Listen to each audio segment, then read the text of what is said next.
una rama de la arteria maxilar, la nótida externa. Y la inervación la recibe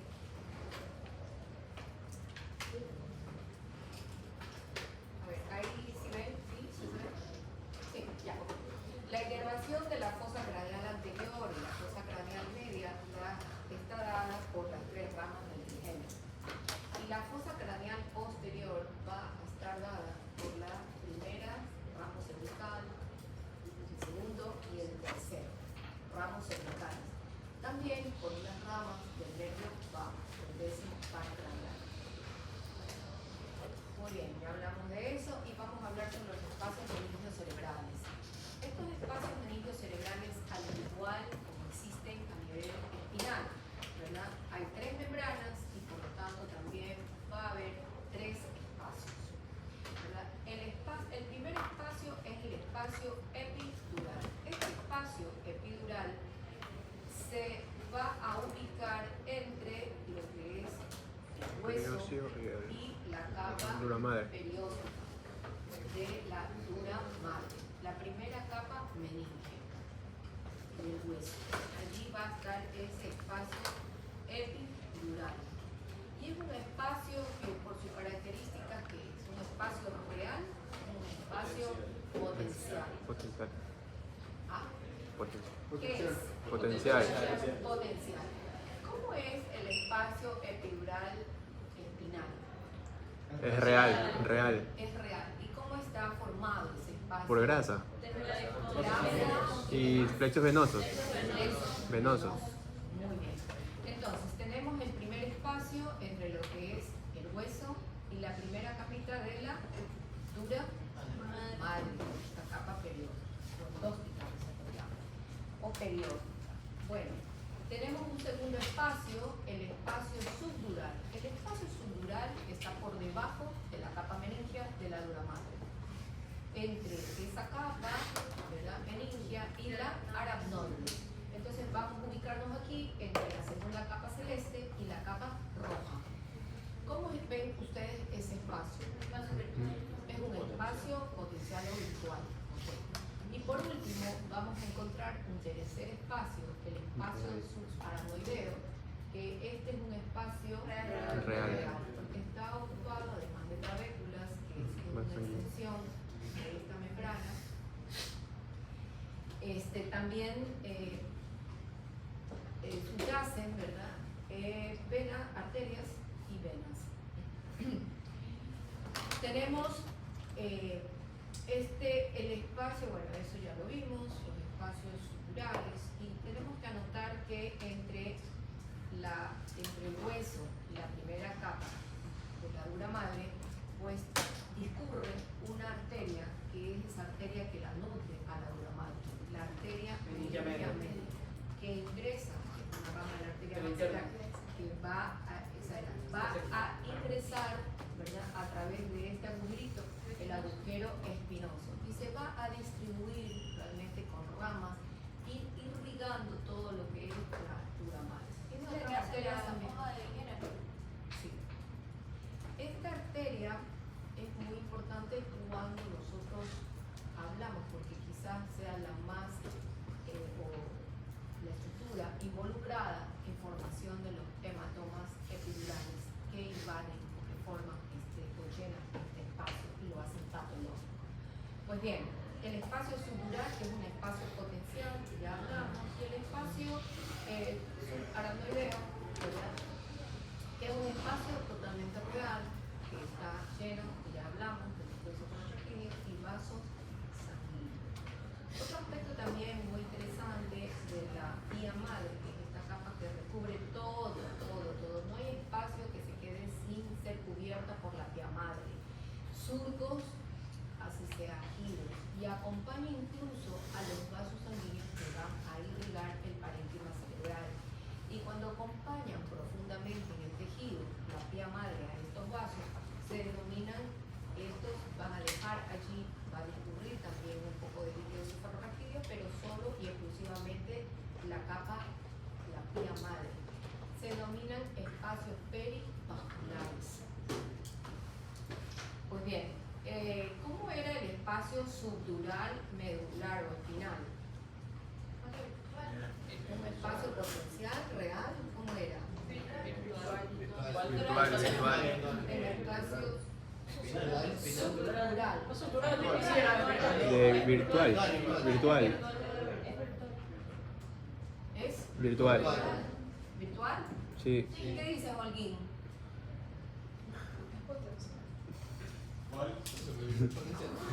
Estaba fuera de clase. No, ¿cuál es el Fuera. estructural. Ajá. En la médula. Acá. Sí, a nivel medular al final. Ajá. Ese potencial. ¿Potencial es? Sí. Es potencial. Siempre grábense que es potencial. Y el espacio subaracnoideo, medular o espinal es Real. Pues bien, también debemos de conocer que ese espacio subaracnoideo, cuando tiene una ampliación o se ensancha, se acumula mucho de esos espacios, son ensanchados, el ensanchamiento, mejor dicho, los espacios subaracnoideos, toman la denominación de cisternas. Se llaman cisternas, simplemente es el agrandamiento o ensanchamiento de los espacios subaracnoideos. Okay. Y casi todas las cisternas van a tomar la denominación de la estructura que rodea. ¿Okay? Y así tenemos algunas cisternas. Miren, esto es muy interesante porque a nivel, digamos, cerebral o encefálico, estos espacios subaracnoideos se van a ensanchar en muchas ocasiones. O sea, vamos a encontrar muchas cisternas. Lo contrario que sucede a nivel espinal, porque a nivel espinal solo encontramos una sola cisterna, la cisterna lumbar.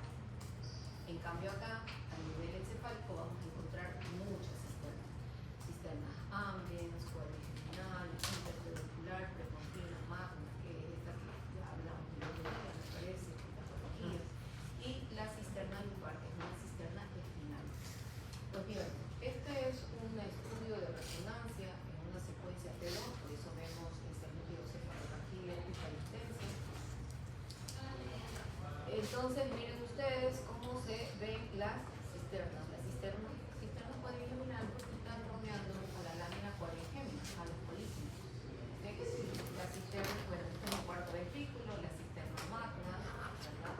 O bulbo cerebeloso, como se denomina. La cisterna que está por encima de la estructura celular, hay como 50 cisternas chiquititas, unas chicas, unas más grandes, unas más prominentes, que son más uno las maneja y otras mucho más pequeñitas. Esta tabla es muy interesante y esto hace una comparación entre lo que las diferencias y comparaciones de las meninges tanto a nivel cerebral como a nivel espinal. Entonces, vamos a pedir a un estudiante que diga la dura madre de un lado, cerebral y espinal. Julio. Vamos a ver Julio. Julio. aclamado por ahí. Sí. Okay. Dura madre, adherida a la lámina interna del cráneo, sin espacio epidural, compuesta por dos capas fusionadas, perióstica y meninge, que se dividen para formar senos. Aracnoides, que es parte externa de... No, la dura madre espinal. Ah, no, también. Okay. Dura madre espinal sería separada de las vértebras por el espacio epidural y estaría compuesta por una capa. Solo dura madre espinal, las vértebras cuentan con su propio periósteo. Ya. Aquí lo que te quiere decir es que la dura madre a nivel encefálico superior, ¿verdad? Tiene dos capas que ya las mencionamos, Periósteo. pero a nivel espinal solamente cuando ya va a cruzar esa dura madre, ¿verdad? El agujero occipital, ya la perióstica se quedó, solamente sigue la capa meninge, una sola capa, más la dura madre. ¿Ya? También, por otro lado, también acuérdense que la dura madre cerebral va a formar tabiques, tabiques o pliegues durables, muy importantes. Entre ellos tenemos ¿qué pliegue dural? ¿Cuáles son?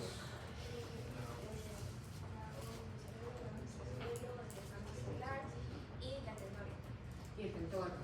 Perfecto. ¿De qué servía el diafragma cilar? ¿Para qué sirve? Techo de necrosis.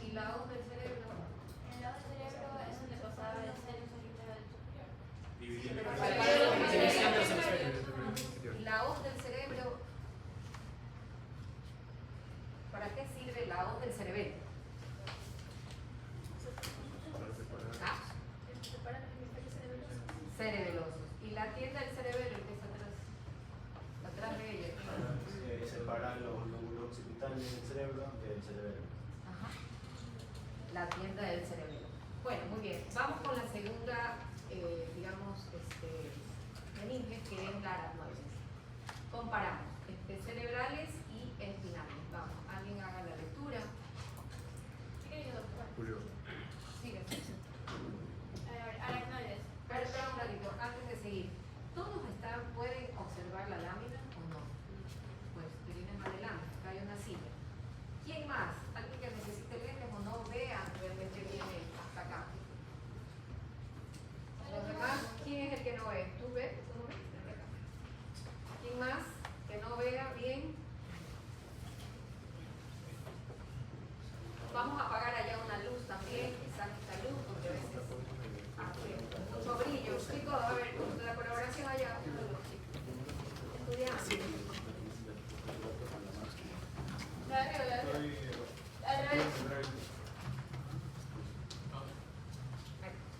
Ya, ahí sí vemos, ¿no? ¿Sí vemos? ¿Alguien más tenga problemas visuales? Porque el otro día alguien me dijo, pero no recuerdo quién, que no veía bien. ¿No? Todos ven atrás, repito. Ahora sí, pues no me van a salir al final y que nunca pude ver bien y por eso no pasé de año. Siempre nos cagamos de año. Ok, bueno, hacemos entonces la lectura. A ver, aracnoides, parte cerebral, parte externa de la plectomeninge, unidad de obra madre en vida, granulaciones aracnoideas en el seno central superior, clavículas aracnoideas y espacio supraracnoideo con muchas sistemas. Aracnoides en espinal, parte externa de la leptomeninge, unidad de obra madre en vida, granulaciones aracnoideas, pocas o ninguna trabécula aracnoidea, aunque con tabiques aracnoides más grandes, y espacio supraracnoideo con una cisterna. Bueno, ¿qué es lo...? Hagamos diferencias entre una y otra. ¿Quién es el estudiante que puede...? Cerebral, el aracnoides va a tener relaciones aracnoideas en la parte superior donde se va a ubicar el seno sagital, mientras que en la espinal no va a haber granulaciones.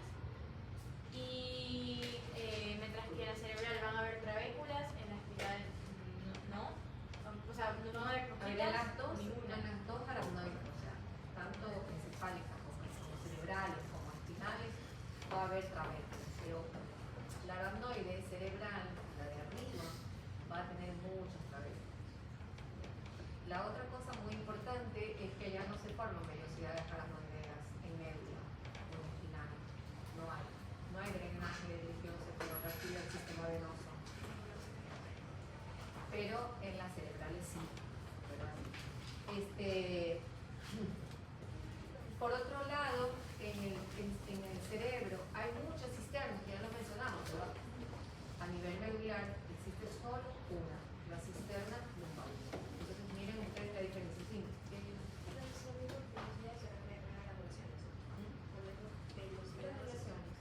es esta agrupación de velocidades. Muy bien, ¿alguien más que haga la lectura en pie madre? Julio. Pía madre, parte interna de la leptomeninges, adhería íntimamente a la superficie del encéfalo sin especializaciones en la pía madre. Sigue los vasos a medida que penetra en la corteza cerebral. Eso es en cerebral y en espinales, pía madre adhería íntimamente a la superficie medular. Especializaciones en forma de ligamentos dentados, filum terminal y línea Splendens. splendens. Gracias. Sigue los vasos a medida que penetran en la médula.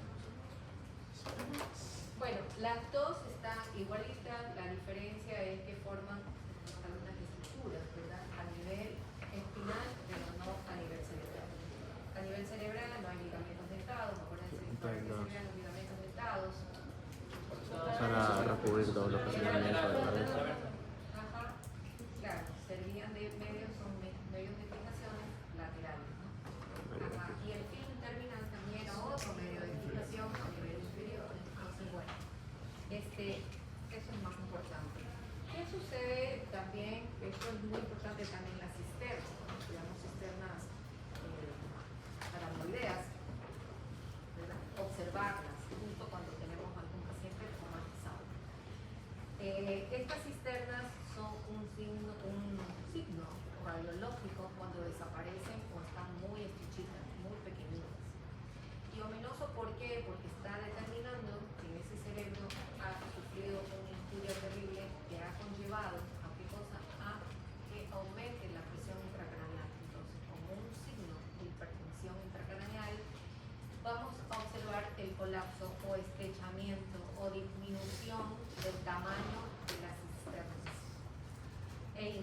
ausencia.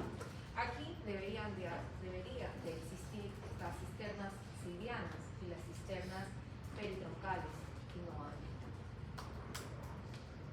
Entonces, esto es una gran cantidad, miren hasta los ventículos como están pequeñitos. Estos son signos, obviamente, que incrementan la mortalidad del paciente. Muy bien, vamos a ver entonces un poco la patología de estos espacios que nosotros ya habíamos nombrado. Y aquí tenemos unos hematomas que se presentan por ruptura, ya sea de arterias o ya sea de venas, en estos espacios. Por lo general, el espacio epidural, que está aquí, el epidural es un espacio que se va a llenar, o ese sangrado va a ser producido por un desgarre o ruptura de la arteria meningia media. Y que la arteria meningia media, al salir de la arteria espinosa, verse en unos escasos centímetros, va a pasar por una estructura que se denomina el perio a nivel craneal, porque pasa entre el hueso y la dura madre. Y el perio es una estructura ósea muy delgada y que puede ser realmente fracturada o lesionada después de recibir un golpe en esa región. Y al recibir y al fracturarse o desgarrarse el hilo velóceo, fisurarse, también puede ser golpeada, expuesta esta arteria, porque la capa ósea va a ser mucho más finita y por lo tanto más proclive a romperse la arteria y formar, obviamente, en ese espacio que todos dijimos que es potencial, en un espacio verdaderamente real, patológico. Todo lo que es espacio en donde no ha habido es patológico, porque lo normal no hay espacio, es un espacio que llamamos potencial porque patológicamente se puede formar. Entonces, ¿qué características nosotros, ya vamos a ver características clínicas, pero las características de imágenes? En primer lugar, para indicar que cada vez que nosotros sospechemos de que existe un sangrado a nivel encefálico, tenemos que solicitar una tomografía, porque es la que mejor evidencia en imágenes nos proporciona. ¿Ya? Los sangrados se ven así. Está un paciente con un traumatismo grande y tiene un sangrado, lo vamos a ver casi inmediatamente en una tomografía. ¿Ya? Entonces, miren ustedes las características del hematoma epidural. Y que estas características no nos pueden hacer dudar si nosotros lo mantenemos claro, lo graficamos desde ahora. Si yo me llamo, pues el hematoma va a tener una característica, ¿cómo? Unas características convexas. Miren, convexa arriba porque sigue el borde, ¿verdad?, del encéfalo, y también convexa hacia adentro. Por eso es que dice que es como la forma de un lente, de una lente. Entonces, tiene esa disposición, pues, disrupción o ruptura de la arteria meningia media, pues, y va a ocupar ese espacio epidural. ¿Qué características tiene el hematoma sudural? Empezando que el hematoma epidural es una, digamos, es una emergencia, ¿verdad?, neuroquirúrgica, porque es desgarre de una arteria. Y una arteria pues viene a esa, digamos, a esa presión, una presión alta. Entonces, es una situación catastrófica que tenemos que estar pendientes, porque de nuestra evaluación, de nuestro conocimiento de imágenes podemos salvar vidas, ¿ok? Porque tenemos que indicar inmediatamente a neurocirugía. Si no tenemos neurocirujano, inmediatamente trasladar a un centro donde haya neurocirujano, para que ese paciente se pueda salvar, pueda ser drenado ese hematoma y se salve. El hematoma sutural no es un hematoma producido por arterias, es un hematoma producido por sangre venosa, por venas. ¿Por qué? Porque por debajo entre la dura y la aracnoides van a discurrir unas venitas que se denominan muy delgaditas, ¿verdad?, que unen una capa con otra, que se extienden, que son llamadas las venas puentes. Entonces, puede ser, dependerá del tamaño y de la progresión y de los síntomas que nos den. Mayor tamaño, mayor ruptura de vena. Menor tamaño o más lenta la progresión, también va a ser menos la proporción de venas rotas que van las venas no se compara con las arterias. Entonces podemos tener hematomas que nos dan síntomas al mes. En cerebros, sobre todo en cerebros que han perdido volumen, es decir, en cerebros de la tercera edad, que tienen una buena confianza, un buen espacio, en donde podemos tolerar ciertas cargas. ¿Cuáles son las características tomográficas? Las características tomográficas, miren ustedes, es como una semiluna cóncava. No es convexa, es cóncava. Entonces, una forma aquí de una semiluna, o una media luna o semiluna. Bueno, la ruptura de las venas estas emisarias o de las puentes también. Y obviamente pues se localiza en ese espacio sutural que hemos anotado. El hematoma sutural, por lo general, recibe un golpe por donde ingresa esta arteria, la arteria meningia media. Tiene aquí una fractura a nivel del medio, a nivel del hueso palatal, cerca del hueso frontal, o de esas uniones, y va a originar estos grupos, miren, este tipo de hematoma. Está convexo. Pues bien, muchas veces estos hematomas epidurales tienen una secuencia clínica, es decir, el paciente tiene el traumatismo de cráneo, ¿verdad? Un golpe de un pelotazo o una caída de altura determinada, etc. Y existe pues, ¿qué sucede? Un pelotazo puede ser que se quede, como uno dice, el señor perdió la conciencia, la recupera rápidamente, es llevado porque uno se alarma, hay que alarmarse mucho cuando hay pérdida de conciencia. No es que se puso nervioso, que ya le pasó, ya se despertó, está bien. No, hay que llevarlo a revisión cuando después tenemos una pérdida de conciencia. Y así no tengamos, de pronto tenemos un impacto de unos 3 metros, 5 metros, un pelotazo de esos que se quedó ahí medio que no recuerda muy bien, igual igual se tiene que revisar. Pues bien, estos pacientes recuperan, no del todo, están un poco aturdidos, llegan a la emergencia, uno los valora y los ve, responden su nombre, responden el año, se orientan parcialmente, tienen un poquito menos de sueño, pero no acusan mucho al dolor, y uno se distrae porque está viendo a otro paciente y está despierto, este paciente contestó, se despertó y se distrae. Al poco tiempo que tú vas a hacer la revisión, encuentras este paciente que está con las pupilas dilatadas y no tiene ninguna respuesta neurológica. Entonces tenemos que tener muy presente de esta patología. Esta patología es una patología, una enfermedad recuperable, una enfermedad tratable. ¿Ya? No tiene por qué morirse un paciente con un hematoma epidural. ¿Ya? Entonces esto es una cuestión de manejo rápido. Claro que ustedes no lo van a hacer, pero tienen que ustedes poner las alertas, las alarmas, para poderlos derivar rápidamente, y si hay neurocirujano, inmediatamente informar que tienen todo este caso, para que lo resuelvan. ¿Okay? Entonces, eso es lo que tenemos que ver. Aquí son algunas imágenes con hematoma epidural. Miren ustedes, convexa. ¿Ah? Esto, dependiendo, estos como son, hacen una acción de efecto de masa inmediata, pues también la respuesta del cerebro es un aumento de hipertensión terminal, mucho edema, mucho desplazamiento de estas estructuras y por lo tanto también borramiento, miren ustedes, de la hoz del cerebro, de esa fisurita, se cierra la fisura hiperhemisférica. En este otro lado también tenemos otro hematoma, el hematoma epidural, también con mucho efecto de masa, mucho edema. Miren ustedes los vesículos cómo están desplazados, los del lado derecho. Acordémonos que en tomografía esto es izquierdo y esto es derecho. ¿Verdad? Cómo están desplazados los vesículos laterales, están más allá de la línea media, ¿verdad? Con mucho edema. No vemos surcos, están borrados los surcos. Entonces hay que tener mucha cautela con esta situación. Los hematomas suturales. Estos hematomas suturales se ven con mucha frecuencia en niños y en la tercera edad. ¿Por qué? Porque las venas puentes son más delgaditas y se estiran más, y son más proclives a que se rompan por cualquier esfuerzo. A veces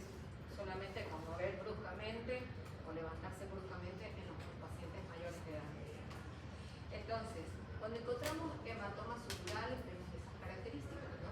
Esas características, miren acá, de semi-plum.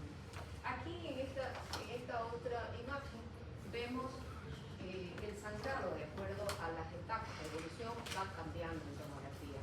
Entonces, y esto es por la degradación de la hemoglobina. Y aquí vemos que este hematoma, este paciente, por ejemplo, tiene 2 hematomas subdurales en diferentes estadios. Un estadio, miren aquí, es más oscuro, es un estadio mucho más crónico. Y acá mucho más hiperdenso, no más blanco. Esto es mucho más precoz. Acá es como que se está borrando ya el hematoma que va en secuencia. Entonces son 2 hematomas, por eso es que hay presión de ambos lados y las estructuras no están tan desplazadas, porque el uno no comprime al otro, sino que los dos están produciendo pues, efectos de masa. Como les decía, estos grupos de niños, está el síndrome de shaking baby, que es el sacudido, ¿verdad? De los chicos, sobre todo hay que tener mucho cuidado cuando nosotros encontramos hematomas subdurales, investigar un poco más quién está al cuidado de esos niños. ¿Quién está al cuidado si el paciente es un paciente mayor que no es independiente, es dependiente, pero tiene un cierto grado de discapacidades, X, cognitivas, discapacidades físicas, cuales pues está a cargo de pronto, está en hospicios, o está bajo el cuidado de cuidadores en casa o en la familia, pues hay que tener mucho cuidado porque son grupos vulnerables. ¿Ya?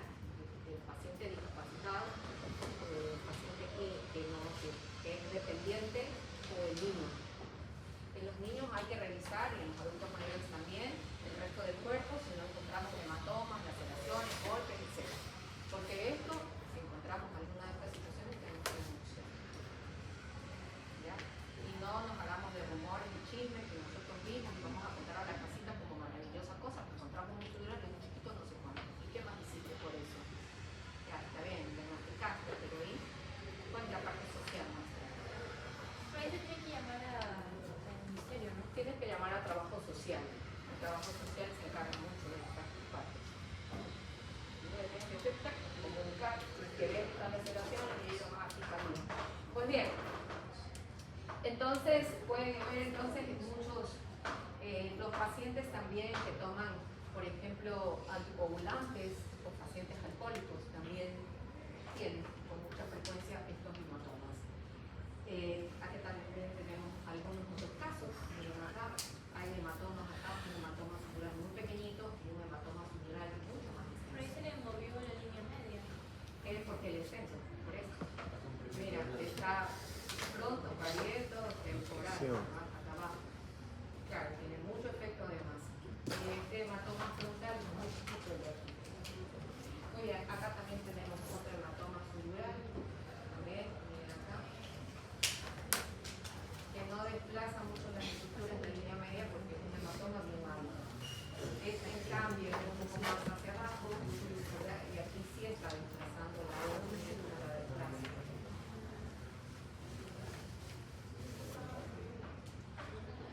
Bueno, otro espacio en donde también puede ser que es un espacio real y que puede volverse patológico es el espacio subaramideo. Porque habíamos dicho que allí pasan vasos, arterias, sobre todo y más que todo, ¿verdad? En la base del cráneo, donde hay muchas arterias, está el polígono de Willis, eso lo estudiaremos en sistemas arteriales. Está el polígono en la base del cráneo, se extiende unas estructuras arteriales en forma de polígono, un octágono. Entonces, también se puede romper. ¿Por qué? Porque la hemorragia solenoidea puede ser originada por unos, no siempre, ¿verdad? Puede ser originada por unas dilataciones que suceden o que se presentan en estas arterias y se rompen, que son los aneurismas cerebrales. Como también pueden ser originadas por causas no aneurismáticas, que son muy frecuentemente las hemorragias solenoideas postraumáticas o traumáticas. Y pues otras cosas también, fístulas, malformaciones arteriovenosa, original también hemorragia solenoidea, pero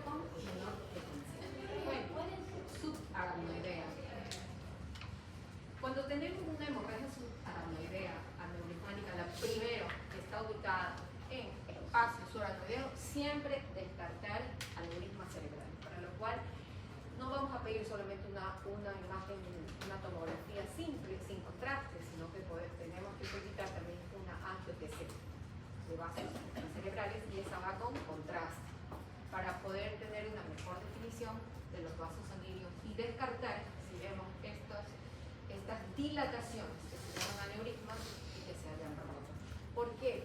Porque la hemorragia subaracnoidea aneurismática es una entidad bastante complicada, con muchas, digamos, durante su evolución hay muchas complicaciones. Y una de las complicaciones más grandes es que vuelva a resangrar.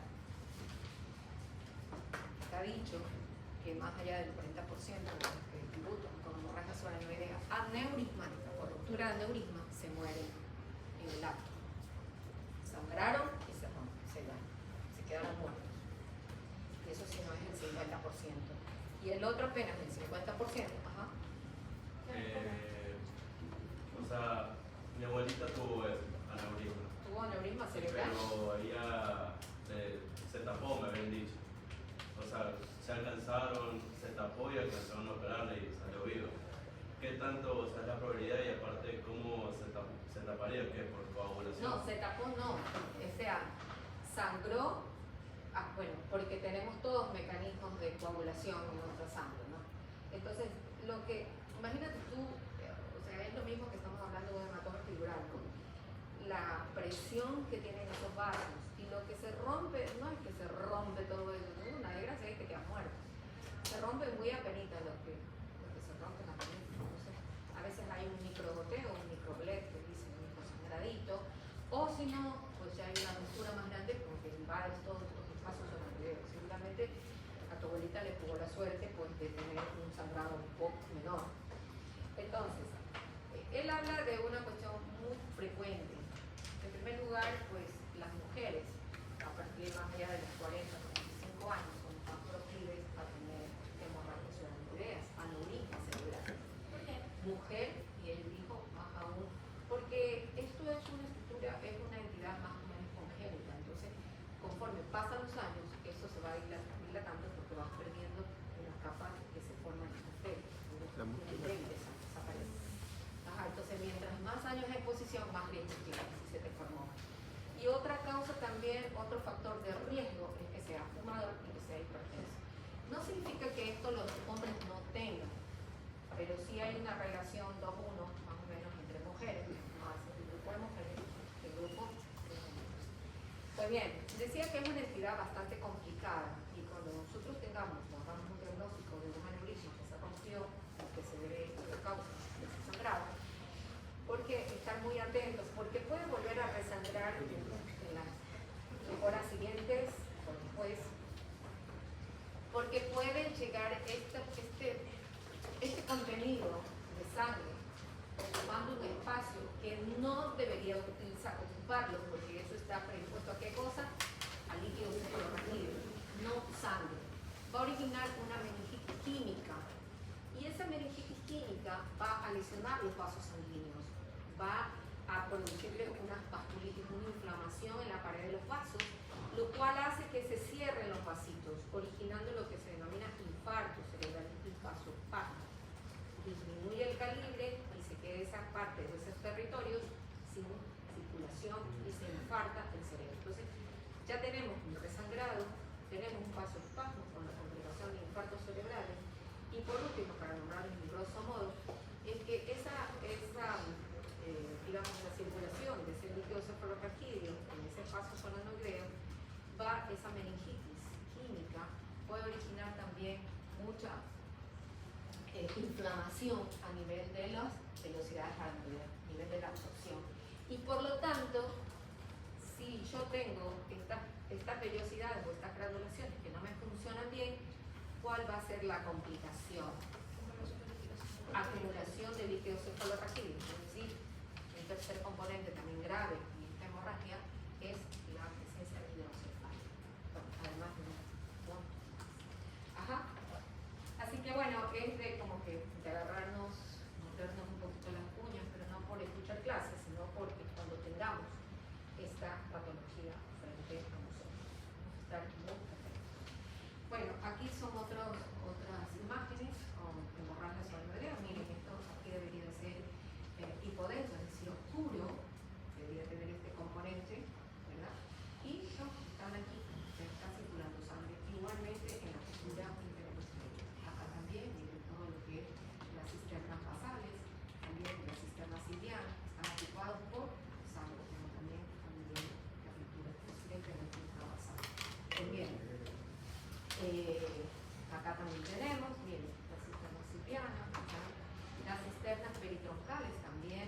están llenas de sangre y la fisura entre el hemisferio.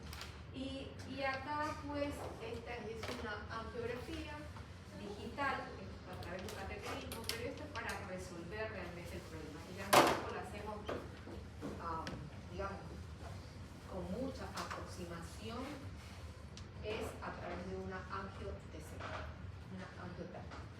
Pero cuando se hace cateterismo es para realmente ver si no hay otro aneurisma, a veces se acompaña el aneurisma en el espejo, múltiples aneurismas cerebrales, y también para darle resolución a la embolización a través de cateterismo, excepto porque el aneurisma esté en unas zonas muy complicadas que tenga que hacerse un abordaje a través de una craneectomía, ¿verdad? Pero si no es por cateterismo que embolizas y cierras esa circulación. Bueno, muy bien. También, estos no son hemorragias meningias, pero valga que ustedes también conozcan de que existen también sangrados a nivel del intraparenquimatoso, a nivel cerebral. Y por lo general, los sangrados que están ubicados en estructuras profundas, como son los núcleos de la base, cerebelo, tronco, tálamo, son que causan la hipertensión arterial. Aquel paciente que dice que no sufre de nada, pero que encontramos con hemorragia talámica que ya tiene 50 años, es muy probable que sea pareja de hipertensión arterial y hay que revisarlo más. Hay otro tipo de hemorragias también que nosotros encontramos en pacientes más ancianos, sean hipertensos o no. Y estos que se localizan a nivel lobar, a nivel del lóbulo temporal o a nivel del lóbulo frontal, son más lugares, ya no están ubicados en localizaciones profundas o en fosas posteriores.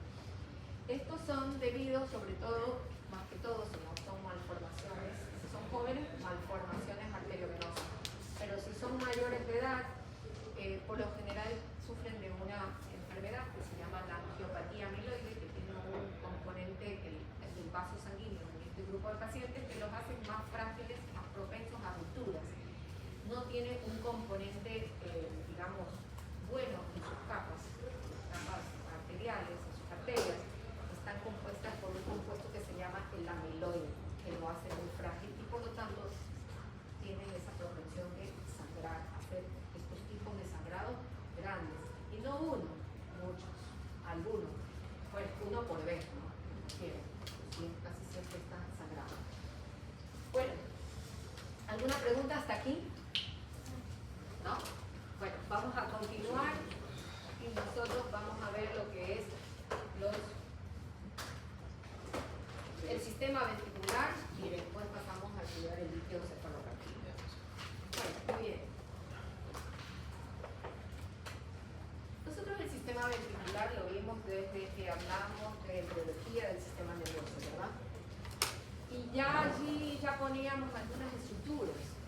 Esas vesículas, ¿verdad?, que tenían una capa y que iban a formarse en tejido, también tenían con esas vesículas una cavidad, eso se llaman vesículas, ¿verdad? Y esas cavidades interiormente pues se quedaban, se formaron y se quedaron.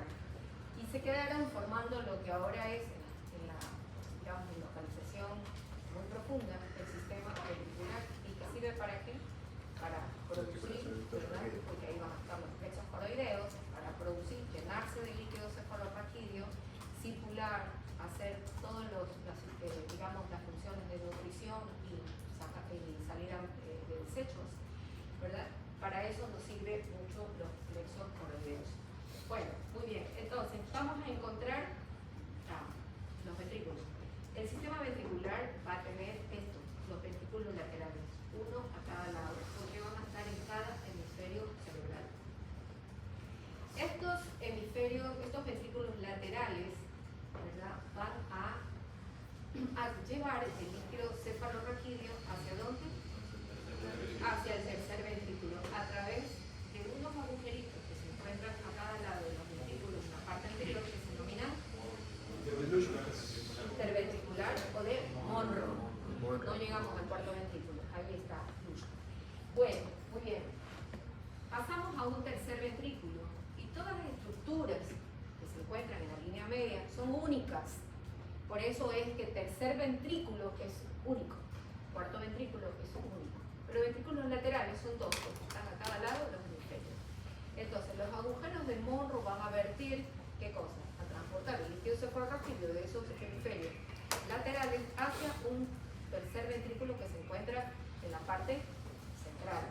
Y ese tercer ventrículo va a transportar, o va a seguir circulando el líquido cefalorraquídeo a través de ¿qué? El acueducto El mesencefálico. acueducto Silvio que está en esta estructura, en la estructura Mesencefálica. mesencefálica. ¿Hacia dónde va a verter el líquido Cuarto cefalorraquídeo? Hacia el cuarto ventrículo. Muy bien. Y de aquí del cuarto ventrículo, ese líquido cefalorraquídeo,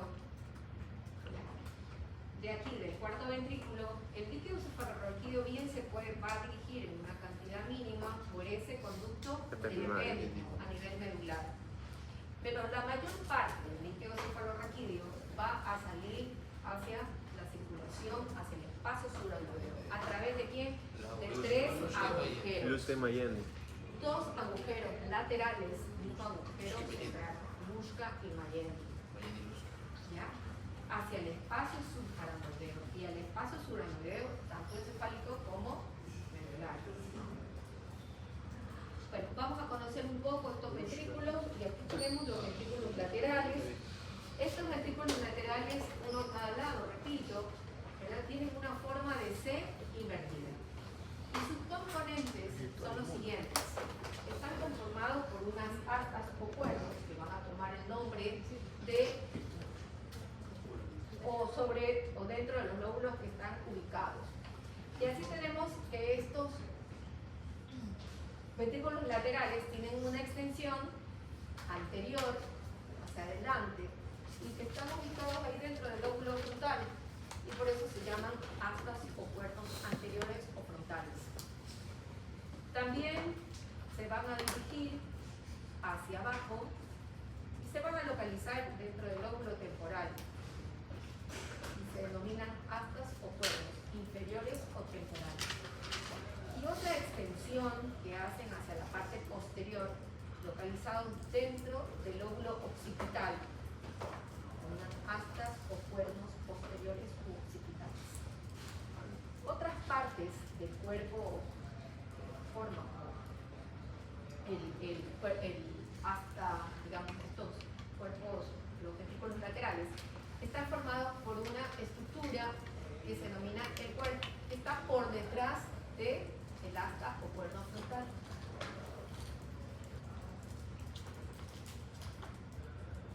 Va a ser seguida por otra estructura que va a unir el cuerpo con los dos ventrículos, con los dos astas, ¿no? El asta temporal y el asta occipital, con el cuerpo. Estas tres estructuras van a confluir y esta encrucijada, por llamarlo así, se va a denominar atrio o trígono. Atrio o trígono del ventrículo lateral. Entonces, ¿cuáles son las partes de un ventrículo lateral? Cuernos, ¿qué cuernos? Anterior, posterior y inferior. Pero hay uno solo, porque ahí sí que no escuché. A ver, ¿qué cuernos? Bueno, los anteriores, anterior, posterior e inferior. Ahí tiene el cuerpo y el atrio. Muy bien. Aquí nos podemos dar cuenta, miren ustedes, los agujeritos de Monro pasan a ser ventrículo, acueducto, cuarto ventrículo. Y aquí tienen pues los agujeros laterales y el agujero central que siguen por el conducto ependimario. La forma de circular el líquido, ¿dónde están los plexos coroideos? Los plexos coroideos mayormente están en los ventrículos laterales. Mayormente en los ventrículos laterales. ¿Ya? Porque son las estructuras más grandes del sistema ventricular. Entonces, la mayor cantidad de producción de líquido cefalorraquídeo va a ser en estas cavidades, así de simple. ¿Ya? Se producen en esos ventrículos laterales y el líquido cefalorraquídeo producido empieza a circular de rostral a caudal.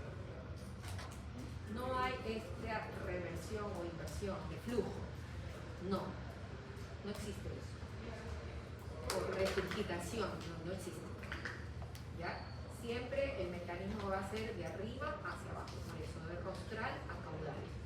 Entonces pasan, como ya hemos dicho, todas estas estructuras del sistema ventricular que acabamos de mencionar, como está formado, así circula el líquido cefalorraquídeo en esas direcciones. ¿Ya? Entonces, ¿en qué direcciones y cómo circula el líquido cefalorraquídeo?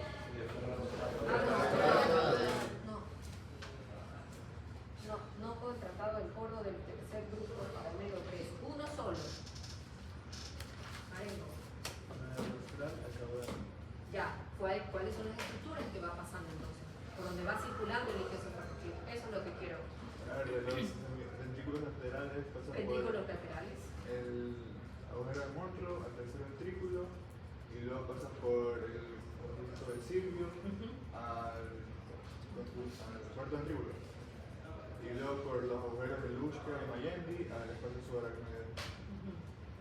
¿Qué más? El conducto ependimario, toda la médula, y va a terminar que este sistema ventricular, estos son agujeritos que pasan a espacios alrededor del líquido, ¿verdad? Pero el conducto ependimario va a terminar casi cerca de la, digamos, de la parte terminal de la médula, ¿verdad? Del cono, en una forma, ¿verdad? Que es, digamos, denominada el ventrículo terminal. Ahí termina ya todo el sistema ventricular en sí. No es que terminó ahí nomás, ya se terminó el cuarto ventrículo y cerramos el nodo. Sigue por el conducto ependimario, conducto ependimario o conducto medular y va a terminar en el cono medular como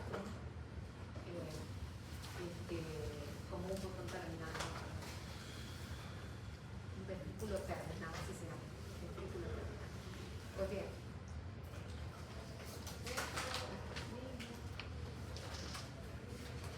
Ahí estamos los forámenes que ya habíamos hablado nosotros. Aquí está Luschka, el lateral, y Mayer, el agujero ventral medial. Muy bien. Vamos a encontrar también, nos vamos a dividir hacia el tercero y cuarto ventrículo. El cuarto ventrículo lo tenemos bien, reciencito, fresquito. ¿Cómo? El cuarto ventrículo recién lo conocimos y creo que tenemos un conocimiento muy recuerda. Moreira, ¿qué nos puedes decir? ¿Cuáles son los límites de ese cuarto ventrículo antes de entrar al tercero? El límite entre el cuarto ventrículo. ¿Cuáles son las partes del cuarto ventrículo? Empezamos. Partes. Ajá. Entonces, ¿Qué tiene el cuarto ventrículo? se refiere a los límites, se refiere a la parte que ya misma del ventrículo. Claro, ¿cuáles son los límites? Tiene que Ahora ya, tiene tenemos ahí. Son como límites laterales, tenemos los pedúnculos cerebelosos. ajá, pedúnculos cerebelosos. Pedúnculos cerebelosos inferiores. Ya. Ya, luego tenemos que el techo del cuarto ventrículo El sería techo del cuarto ventrículo, que sería qué? el velo medular. Ah, pero déjenlo a Moreira que sí sabe. ¿Qué pasa con Moreira? Después el nombre del velo, o sea, el velo de pasamos por el velo. Se me va el nombre del velo. ¿Ya? Ya, ¿Qué más? ya, y luego tenemos como ya como piso del cuarto ventrículo. Ahora ahí se me está